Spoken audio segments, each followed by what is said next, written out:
everyone, and welcome to another edition of Yacht Crew Vlogs right here on Yachting International Radio. My name is Rhea. I am your host, and I'm very pleased to welcome my next two guests who are no stranger to our screen, Gary and AJ. And yes, it is that time of year again where we do Yachties versus Street Angels. Gary, of course, representing the Street Angels, and AJ representing the Yachties. Welcome, gentlemen. Hi, Rhea. Hi, Rhea. Thank you for having us on. Cheers.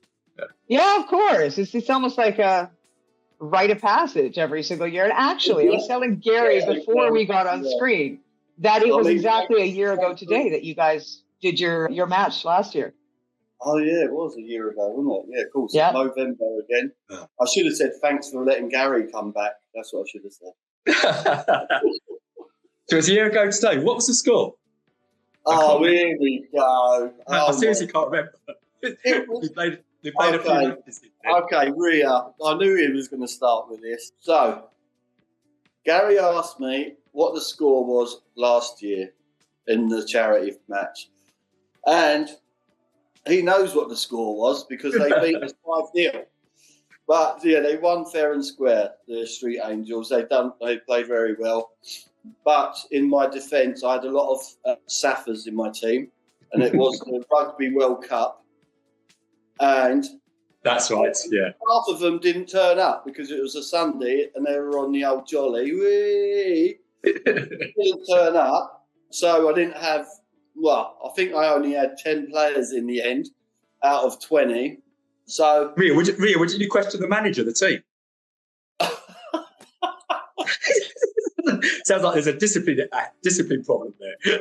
Yeah, I think so. Yeah. You know, you would imagine that a captain would have a little bit more control, right? I thought that went with the job. Yeah. All season as well, and I lost them for that one night. So, yeah. But no, I'm not going to make excuses. Bloody Saffers. That's right. Just blame an entire country and all of it. I will. And they'll back me up. They'll probably say, yeah, I don't care, AJ. We won the World Cup. I love your style, AJ. There's nothing like a manager going in front of the camera and saying, no, I take responsibility for the result. It's all down to me, and deal with the players behind closed doors. No. I definitely do not have a no blame culture. Yeah. Gary, there is a serious side to this, and there is a reason that you do this every year. Can you explain to the audience exactly what that reason is and who you're giving, it is for charity, who you're giving this money to, and what results of the fundraising that you see year after year? Well, the main reason I do it is to have bragging rights over AJ. I was going to say, I knew he was going to say that. Oh. The serious side of it, though, coincides with November, beginning with the M, men's mental health.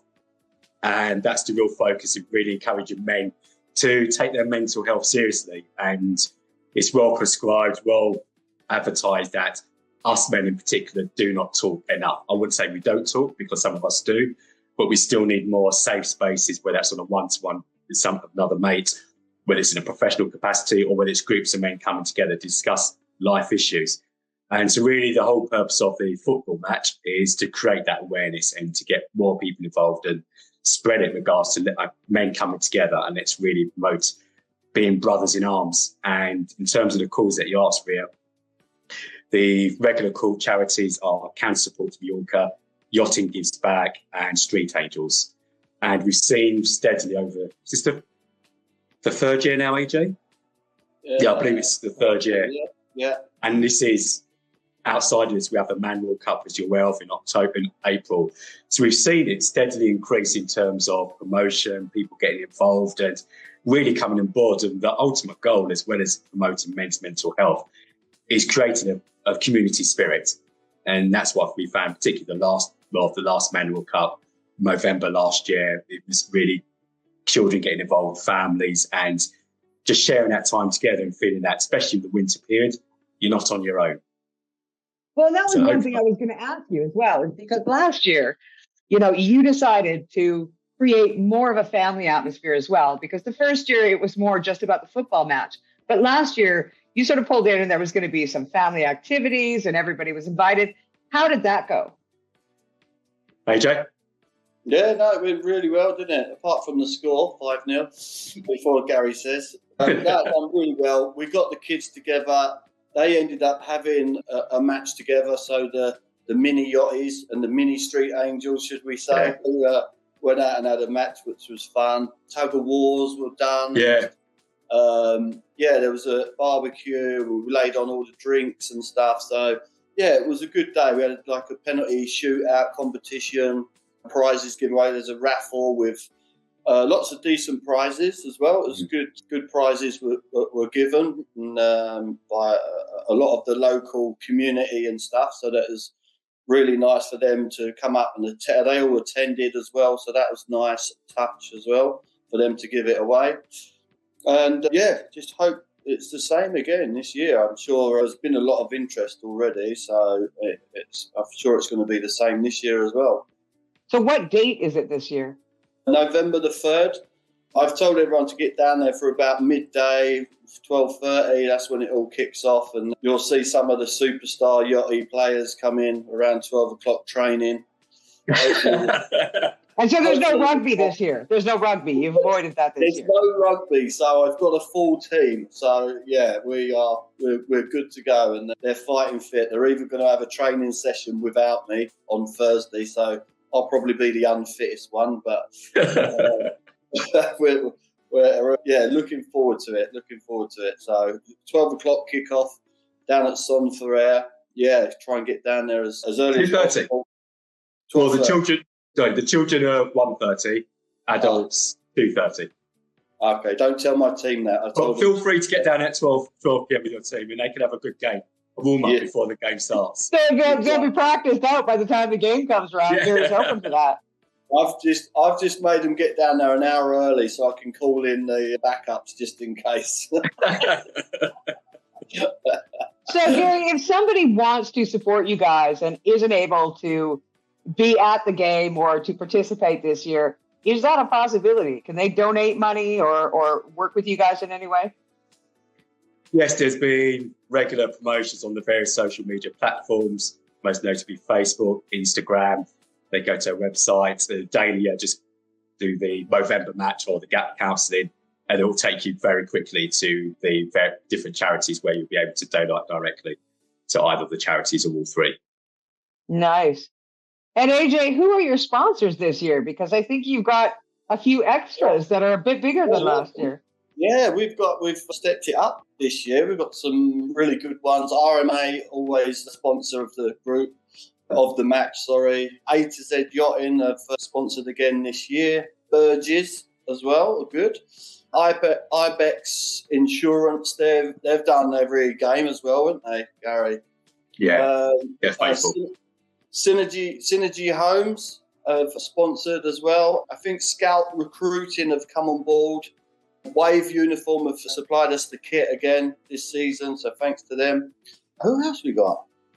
I think that's it. But yeah, thanks to all them guys. Well, Gary, anyone else we can think of? Not that comes to my mind. Yeah, it really has, as you said, it's increased this year. Yeah, it's really increased this year, but I'm sure I've missed a few. Many thanks to everyone that's sponsored and everyone that's got involved, especially Gary's crew at Gap Cancelling, Rachel and that. They've been, behind us 100%. And without these guys, we couldn't have done it, really. So, yeah, thank you very much to all the sponsors. See, Gary is a good organizer. I mean, he'd make a good captain because he runs a tight ship. And he knows the time we're kicking off. I shouldn't have said anything. I'm just thinking, last year, obviously, his team showed up. So, I mean, the writing's on the wall. Rhea. Oh, God. Now I'm getting it two-way. High five, Rhea. I'm having high five. Anyway, let's talk next year about this game because I've got a good feeling about this one, Rhea. Well, do you have, last year you guys were talking about your ringers. Do you have any ringers this year, AJ? Any who? Ringers. Ringers? I don't know what you're talking about. I haven't got a clue what he's going on about. Ringers? Put it this way, Rhea. he's got a tasty squad. Oh, Rhea, this is so bad. How does he know this? You know why? Because he's asked his secretary to give me a call and give her the names of all of the players that I've got. Now, this is this. Right. Now he's going to go back. First of all, I don't have the time for those devious tactics, and that would also imply that I know the name of your players. That's good because I'll give them all nicknames anyway. So One-Eyed Willie and Bill Old Boy. Okay, you know what? You had me at One-Eyed Willie. I mean, really. I knew you'd like that, Rhea. I knew you'd like that. But I like it. It's so obvious coming from a guy that works at sea. I mean, really. Yeah. So, and Gary, do you guys have? Is it the same team as last year, or do you have a few ringers on yours?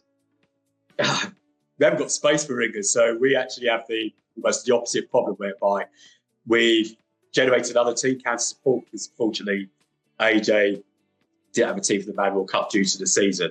So we've now created 3 teams, so there's a larger pool of players for me to pick from, which means I'm not popular at all because there's quite a lot of people I haven't included this year. But so in answer to your question, there are no ringers. We've got the usual suspects. There's no surprises, AJ. Yeah. You'll know who you'll come up against, and we'll try to be best prepared to meet with you guys. It'll be a good game. Good team. Yeah, it's a good team. And they've got whoever you've selected, they've got a lot to live up to from last year. You absolutely smashed us, and now we've prepared a lot better this season. So let's get it on. The ref. What will be interesting, however, Rhea, is the ref. Because a regular captain, Craig, is unable to play because he's travelling to Disneyland the next day with his family, and his wife will not allow him to play football 3 weeks prior to travelling just in case he gets injured. And I was surprised AJ allowed him to be the ref because he's a Street Angels captain officially. However, knowing his personality, any 50-50 decisions, he will side with AJ. And I think that's the reason why AJ has given a go-ahead. So you don't really need any ringers. You got the ref on your side. Smart move. Smart move. No.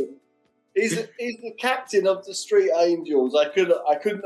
He's a lovely guy as well, Craig, and I know that he'll referee it fairly. So yeah, we'll give him the chance this season, or maybe the first half. Depends if we're winning or not. And then if not, we'll grab someone else in second half. Well, Rhea, you've just reminded me, AJ, last year at half-time, there was a strong rumour from the people who heard outside AJ's changing room that AJ was telling the players at half-time, kick the out of them. 2 minutes into the second half, we got a player who got kicked right up into the sky and back and is now retired. So AJ, team talk. And it was witnessed by a few people. You laid into them. You tell them, forget football, get into them. Negative. That's an absolutely not. That doesn't sound like you, does it, AJ? No, not at all. This is going to be a hot one. This is going to be a hot one. You know what? And I mean, I've never been to any of the games because I'm always busy working. But I got to say, one of these days I'm going to have, I won't be able to this weekend because, of course, Flibs is happening. And I'm going to be inundated with editing work. But, you know, if I'm still here next year, I'm going to try and be the one to make it. I might be home in Canada, but if I'm still here, I will try and make it. Do you have a total that you guys sort of are aiming for as far as fundraising? Oh, Gary. Very good question. The Man World Cup in April, that was our largest amount so far. We raised over €2,000.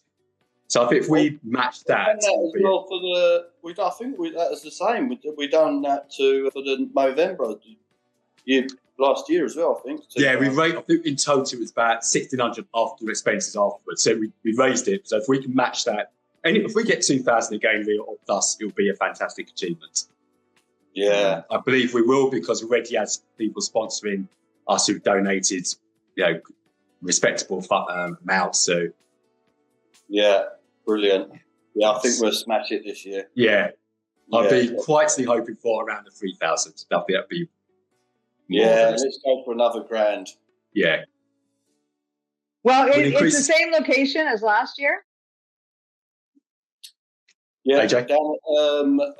so Palma de Mallorca in Son Ferrer, which is just the next turn off from Magaluf. Well, it's the same turn off as Magaluf, isn't it? And then go around to Son Ferrer.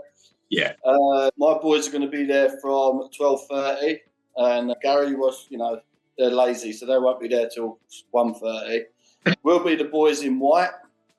The Angels. We're going to be drinking from the cup on the night. So let me ask you, last year, and every year since, you guys have a group of you have ended the evening off at your local pub. Is that a plan again this year? Yes, it is. We're trying to we're going to have a little gathering down at Molly's, down in Son Ferrer, and they're going to put on some pizzas and some beers for us afterwards. So I'm sure a few of the lads will get down there to celebrate the win. Those are the photographs that I enjoy the most, actually. I'm going to get Gary drinking from the cup again. I didn't see you last year, AJ. He was hid behind the cup. Yeah. I don't think AJ showered after the game. He was gone. He was ashamed that he lost. He was going to hunt down the 10 missing team members to tell them what for. That's it, Rhea. I was straight out heading for him. I was like, someone's going to get him. Like any good captain would, right? Did you fire them on the spot? Completely, yeah. But it should be done. That last year was both AJ and Thomas spoke after the match, and they shared their own personal experience and what it means to them in regards to men's mental health. And the players really responded positively for that, because when you see people like AJ and Thomas who are leading people in their community, it really does then encourage other men to think, okay, it's not just me, or I can reach out. So, kudos to both of them. Yeah, well, and I have to be honest with you, I think we've come a very long way since you started doing your show on Yachting International Radio a while back, Gary. This topic has been raised. It's coming out. You've done a podcast now with Burgess as well. You're getting out there, and I think the message is spreading further and further, because obviously the mental health aspect overall was the first thing that started hitting the airwaves around 2019, 2020. And then to have an actual man talk about the mental health of men, I think that opens up a different, it's more relatable, I believe, to have a woman talking about men's mental health. It just doesn't, it's not relatable. And what you do, I think, is extremely relatable. And guys will sit down and they'll listen to the podcast, or they'll watch the YouTube video or whatever it is, and they can resonate with that. They may not comment. They may not write their own stories or contact you, but at least it resonates, right? And it gives them something to think about. And if we continue in this way, maybe we will change the attitude that a man who talks and men who get together and talk and share feelings, it's very manly to do. It's very plausible, and it should happen. We've been stuck in this mentality from the 1800s for far too long. It's time to come into 2024 and realize that men are humans, the same as women are humans. We all have feelings, and one way or another, they got to come out. Yeah, definitely. Amen. It's not like even giving that speech on the day to the lads, from the Yachties. I know, trying to put across that they can reach out to anybody, and it's nice to get everyone together, because now we've made, another group of friends and stuff. And I was explaining that to them, and explaining, you can go to your captains and you can go to your head of departments, and, if you've got, mental health issues, or you want to talk to someone, or even get out, And funny enough, one of the ladies in the group, who was just heard the speech come up, and she was crying. So, that was so nice, AJ. Thanks for giving that speech. Then I found out she had lost her husband to cancer and stuff. And I was like, bloody hell, it sort of hits home that, we should all come together and do these little events and stuff, and make people aware that we can all talk to each other, and, So, that was a nice little touch, that was. It was good. Well, and I think that actions speak far louder than words, because what I've witnessed in this industry is that hashtag mental health and hashtag men's mental health is a great marketing ploy. And a lot of people say they stand behind it, mental health, period. But really, it is exactly that, a marketing ploy. And so when you actually back that up with actions, as yourself and Gary does, you are there. You're putting your face in front of the screen. You're putting your face in front of the public. You're organizing these events. It shows that it's not just empty words. We mean what we say. We live what we say. And we are literally here for you. And I think that's so important. Yeah, nice one. So thank you. Yes. Thank you for helping us as well. Yeah. But yeah, so I got to say, I mean, it's a great time every year. And I see the pictures afterwards every year. And I recommend everybody to head on down there. I do have the address, which I will supply in this interview when it airs tomorrow. But yeah, exciting and best of luck, guys. And I can't wait to hear who wins this year and to see the photographs of the ones celebrating. Yes. Okay. I'll send them over. I'm sure we heard those words last year. Exactly the same. Right. Gary, I want to say thank you ever so much. And I'm expecting some more Bro Talk series coming our way soon now that the summer season is over. I'm back on it, Rhea. Don't worry. Wonderful. And AJ, it's great to see you the first time off the boat. But I'm imagining by, Palmer Yacht Show next year, you're going to be back on the boat again and in action. Hopefully, yeah. Yeah, all this pizza and pasta's no good for me. Oh, you need it every once in a while. Yeah. Right. You have been listening to AJ and Gary. I thank you, gentlemen, very, very much. Thank you. Thanks, Rhea. Good luck with everything. Appreciate it, Rhea. Thank you very much. Sorry, Rhea. Appreciate it. We've been talking about the upcoming Street Angels versus Yachties football match coming up for charity on Sunday, November 3rd. I will provide the address below this interview when it airs and all the information needed, time, etc. if you want to head on out. And as Gary said earlier, if you would like to have been there and like to contribute, we will provide a website where you can go and get all of the links to the charities that are involved and make sure that you put in your 2 cents, your 200 cents, your 2 million cents, whatever. You've been watching another edition of Yacht Crew Vlogs right here on Yachting International Radio. My name is Rhea. I have been your host. We'll see you again next time.